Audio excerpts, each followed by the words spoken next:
આજે 8 ઓક્ટોબર 2024 મંગળવારનો દિવસ છે. હું શ્રી રામચરિત માનસની ચર્ચા આગળ કરું છું. ત્યારબાદ નિશાચરોની અપાર સેના નીકળી પડી અને આ નિશાચરોની અપાર સેનામાં અનેક રથ, ઘોડા, હાથી અને પગથી ચાલનારા યોદ્ધાઓ છે. અને આ નિશાચરોની સેના કેવી રીતે નીકળી પડી, જેવી રીતે પતંગોનો સમૂહ અગ્નિને જોઈને નીકળે છે તેવી રીતે નિશાચરોની સેના એ પ્રભુ શ્રી રામચંદ્રજીને જોઈને નીકળી પડી. અને ત્યારબાદ દેવતાઓએ પ્રભુ શ્રી રામચંદ્રજીની સ્તુતિ કરી કે હે પ્રભુ શ્રી રામચંદ્રજી, તમે આ રાક્ષસનો સંહાર કરી નાખો. આ રાક્ષસે અમને ઘણા દારૂણ દુઃખ આપેલા છે અને જનકીજી પણ દુઃખી થઈ રહ્યા છે.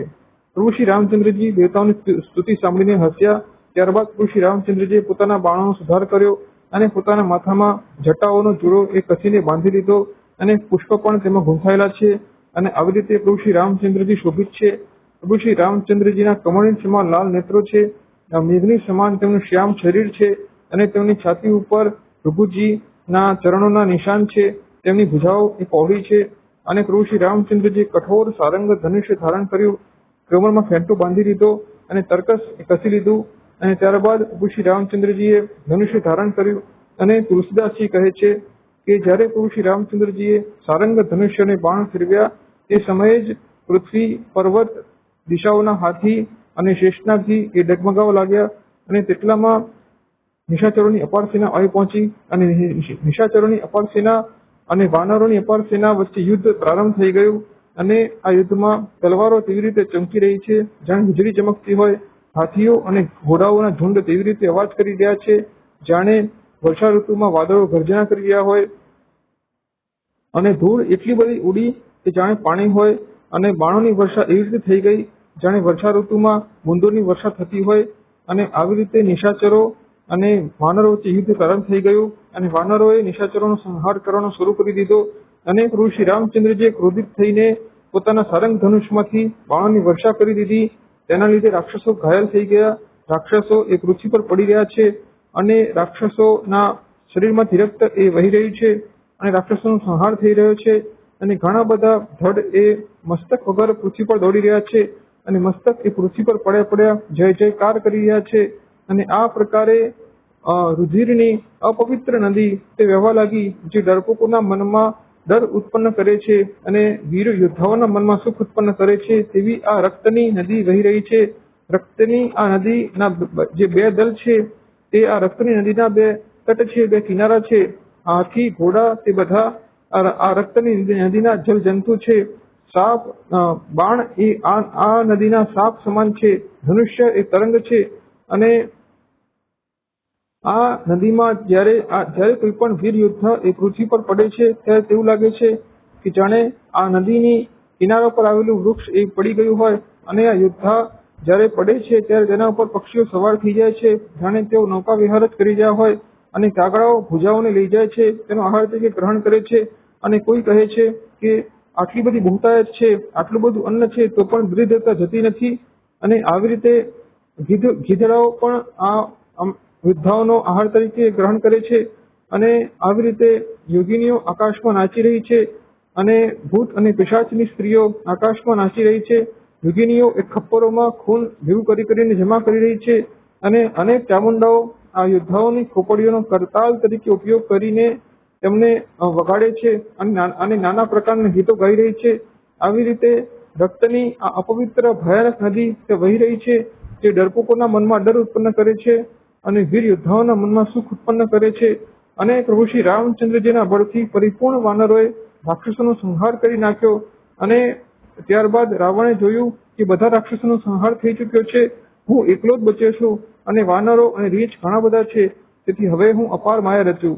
અને ત્યારબાદ રાવણે અપાર માયા રચી. રાવણે તેવી માયા રચી કે જેની અસર બધા વાનર, રીંછ બધાને થઈ ગઈ, લક્ષ્મણજીને પણ થઈ ગઈ. માત્ર પ્રભુ શ્રી રામચંદ્રજીને જ તેની અસર ના થઈ. અને પ્રભુ શ્રી રામચંદ્રજીને તેની અસર ના થઈ. અને રાવણે તેવી માયા રચી કે વાનરો અને રીંછને રાક્ષસોની સેનામાં અનેક રામ અને અનેક લક્ષ્મણ દેખાયા. અને બધા જે પણ વાનરો રીંછ હતા તે તેની જગ્યાએ જ ઉભા રહી ગયા અને બધા વ્યાકુળ થઈ ઉઠ્યા અને બધા ભયભીત થઈ ગયા. પ્રભુ શ્રી રામચંદ્રજી જયારે જોયું કે વાનરો એ વ્યાકુળ થઈને ભયભીત થઈ ગયા છે ત્યારે પ્રભુ શ્રી રામચંદ્રજી હસ્યા અને તેમણે પોતાના ધનુષ્ય ઉપર એક બાણનું સંધાન કર્યું અને બાણ ચલાવ્યું અને તરત જ ક્ષણવારમાં જ બધી માયા એ નષ્ટ થઈ ગઈ. અને ત્યારબાદ ફરીથી વાનરો એ વૃક્ષ અને પર્વત ઉખાડીને રાવણની તરફ તે યુદ્ધ કરવા માટે દોડી પડ્યા. પરંતુ તે સમયે પ્રભુ શ્રી રામચંદ્રજીએ વાનરોને એક ગંભીર વચન કહ્યું અને વાનરોને તેમ કહ્યું કે હે વીરો, હવે તમે યુદ્ધ કરીને થાકી ગયા છો, હવે તમે મારું અને રાવણનું દ્વંદ્વ યુદ્ધ જુઓ. અને ત્યારબાદ પ્રભુ શ્રી રામચંદ્રજી રાવણની સામે યુદ્ધ કરવા માટે આગળ નીકળ્યા અને રાવણે પ્રભુ શ્રી રામચંદ્રજીને જોઈને કહ્યું કે હે તપસ્વી, સાંભળ, તે આજ સુધી જેનો પણ સામનો કરેલો છે તે બધા રાક્ષસો અલગ હતા. હું રાવણ છું, મારો યશ આખા જગતમાં વ્યાપેલો છે અને લોકપાલ પણ મારા કેદખાનામાં કેદ પડેલા છે. હે તપસ્વી, તે ખરનો સંહાર કર્યો, દૂષણનો સંહાર કર્યો, તે બાલીનો વ્યાજની જેમ તે વધ કરી નાખ્યો, તે કુંભકર્ણનો સંહાર કર્યો, તે મેઘનાદનો સંહાર કર્યો. અને હું રાવણ આજે જો તું રણમાંથી ભાગી જઈશ નહીં તો હું તને આજે છોડીશ નહીં અને તારો પાલો આજે કઠિન રાવણની સામે પડ્યો છે. ત્યારબાદ પ્રભુ શ્રી રામચંદ્રજી હસ્યા અને પ્રભુ શ્રી રામચંદ્રજી કહ્યું કે તું જે પણ કહે છે તારી પ્રભુતા તે સત્ય છે, પણ હવે વ્યર્થની વાતો ના કર અને પોતાનો પુરુષાર્થ બતાવ, કારણ કે આવી વાતો કરીને તારો પૌરુષ તે નાશ થઈ રહ્યો છે. અને ત્યારબાદ પ્રભુ શ્રી રામચંદ્રજીએ રાવણને કહ્યું કે હે રાવણ, હું તને નીતિની વાત કહું છું તે સાંભળ. ત્યારબાદ પ્રભુ શ્રી રામચંદ્રજીએ રાવણને કહ્યું કે આ જગતમાં 3 પ્રકારના ફૂલ હોય છે. એક ફૂલ એવું હોય છે કે જેમાં ફૂલ આવે છે, એક ફૂલ તેવું હોય છે જેમાં ફળ અને ફૂલ બંને આવે છે, અને એક ફૂલ એવું હોય છે કે જેમાં માત્ર ફળ જ આવે છે. તે જ પ્રકારે આ જગતમાં 3 પ્રકારના પુરુષો હોય છે. એક પુરુષો એવા હોય છે જે બોલે છે પણ કરતા નથી, એક પુરુષો એવા હોય છે જે બોલે છે અને કરે પણ છે, અને એક પુરુષો એવા હોય છે જે કરે છે પરંતુ બોલતા નથી. આવી રીતે પ્રભુ શ્રી રામચંદ્રજી રાવણને કહ્યું. રાવણે પ્રભુ શ્રી રામચંદ્રજી કહ્યું કે વાહ તપસ્વી, આજે તારી પ્રાણોનો સંકટ આવી ગયું છે, તેથી મને જ્ઞાનની શિક્ષા આપી રહ્યો છે. હવે હું ત્યારબાદ રાવણ ક્રોધિત થઈ ઉઠ્યો અને રાવણે ક્રોધમાં આવીને પ્રભુ શ્રી રામચંદ્રજી તરફ પોતાના 20 ભુજામાં 10 ધનુષ્યને ધારણ કરીને એકી સાથે બાણ છોડ્યા. અનેક બાણોની વર્ષા પ્રભુ શ્રી રામચંદ્રજી પર તેને કરી નાખી, પરંતુ પ્રભુ શ્રી રામચંદ્રજીએ તેના બધા બાણોનો સંહાર કરી નાખ્યો. ત્યારબાદ રાવણે પોતાની બધી જ શક્તિઓ, બધા જ અસ્ત્ર શસ્ત્રોનો પ્રયોગ પ્રભુ શ્રી રામચંદ્રજી ઉપર કર્યો, પરંતુ પ્રભુ શ્રી રામચંદ્રજીએ બધા જ અસ્ત્ર શસ્ત્રોને કાપી નાખ્યા. અને ત્યારબાદ રાવણ ક્રોધિત થઈ ઉઠ્યો અને રાવણે ક્રોધિત થઈને પ્રભુ શ્રી રામચંદ્રજીના સારથી માતલીને બાણ માર્યા અને પ્રભુ શ્રી રામચંદ્રજીના રથનો સારથી નીચે પડી ગયો અને પ્રભુ શ્રી રામચંદ્રજી ત્યારબાદ તેને ઉપાડ્યો. અને ત્યારબાદ પ્રભુ શ્રી રામચંદ્રજી ક્રોધિત થયા અને પ્રભુ શ્રી રામચંદ્રજી ક્રોધિત થઈને રાવણની સામે તેમણે સૌથી પહેલા તો પ્રભુ શ્રી રામચંદ્રજીએ પોતાના સારંગ ધનુષ્યમાંથી કઠોર ટંકાર કર્યો. તેમના ધનુષ્યનો ટંકાર જ એટલો ભયંકર અવાજ હતો કે રાક્ષસોની સેના ભયભીત થઈ ઉઠી. અને ત્યારબાદ પ્રભુ શ્રી રામચંદ્રજી કાનો સુધી બાણને ખેંચીને બાણને છોડ્યા અને રાવણના 10 માથામાં 10 બાણ માર્યા અને રાવણના માથામાંથી મસ્તકોમાંથી એ રક્ત વહેવા લાગ્યું.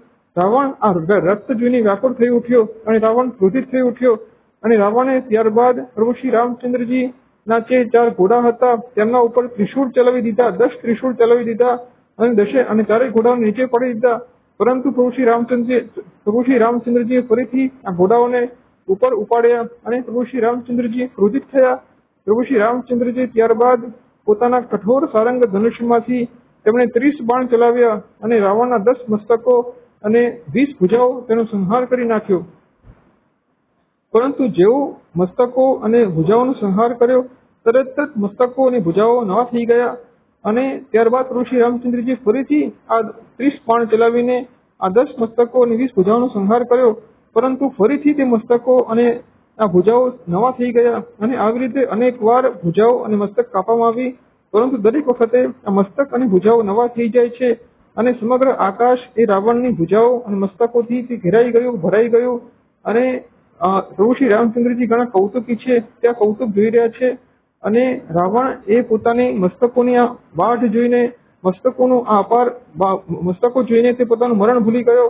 અને ત્યારબાદ રાવણે પ્રભુ શ્રી રામચંદ્રજીની તરફ પોતાની 20 ભુજામાં 10 ધનુષ્ય ધારણ કરીને એકી સાથે બાણ છોડ્યા અને એક ક્ષણ માટે પ્રભુ શ્રી રામચંદ્રજીનો રથ એ બાણથી ઢાંકી નાખ્યો. જાણે સૂર્ય એ ઢંકાઈ જાય છે એવી રીતે પ્રભુ શ્રી રામચંદ્રજીનો રથ ઢંકાઈ ગયો અને દેવતાઓ વ્યાકુળ થઈ ઉઠ્યા. ત્યારબાદ પ્રભુ શ્રી રામચંદ્રજીએ પોતાના બાણથી આ બધા બાણોને અલગ સંહાર કરી નાખ્યો અને ત્યારબાદ પ્રભુ શ્રી રામચંદ્રજીએ ફરીથી રાવણની 20 ભુજાઓ અને 10 મસ્તકોનો સંહાર કરી નાખ્યો. પરંતુ આ મસ્તકો અને ભુજાઓનો સંહાર થતાની સાથે જ નવા મસ્તકો અને ભુજાઓ આવી જાય છે અને સમગ્ર આકાશ એ આ ભુજાઓ અને મસ્તકોથી ભરાઈ ગયું. જેવી રીતે રાહુ અને કેતુ હોય અને આ મસ્તકો અને ભુજાઓ પૃથ્વી પર પડતા નથી પરંતુ આકાશમાં જ ઉડી ગયા છે અને આકાશમાં કેવી રીતે ઉડે છે જાણે સૂર્યના હુમલાથી રાહુ તે ઉડી રહ્યો હોય તે રીતે ઉડી રહ્યું છે અને ચામુંડાઓ એ આ મસ્તકોની માળા લઈ લઈને તે જઈ રહી છે અને આ ચામુંડાઓ આ રુધિરની નદીમાં સ્નાન કરે છે જાણે વટવૃક્ષની તે પૂજા કરી રહી હોય.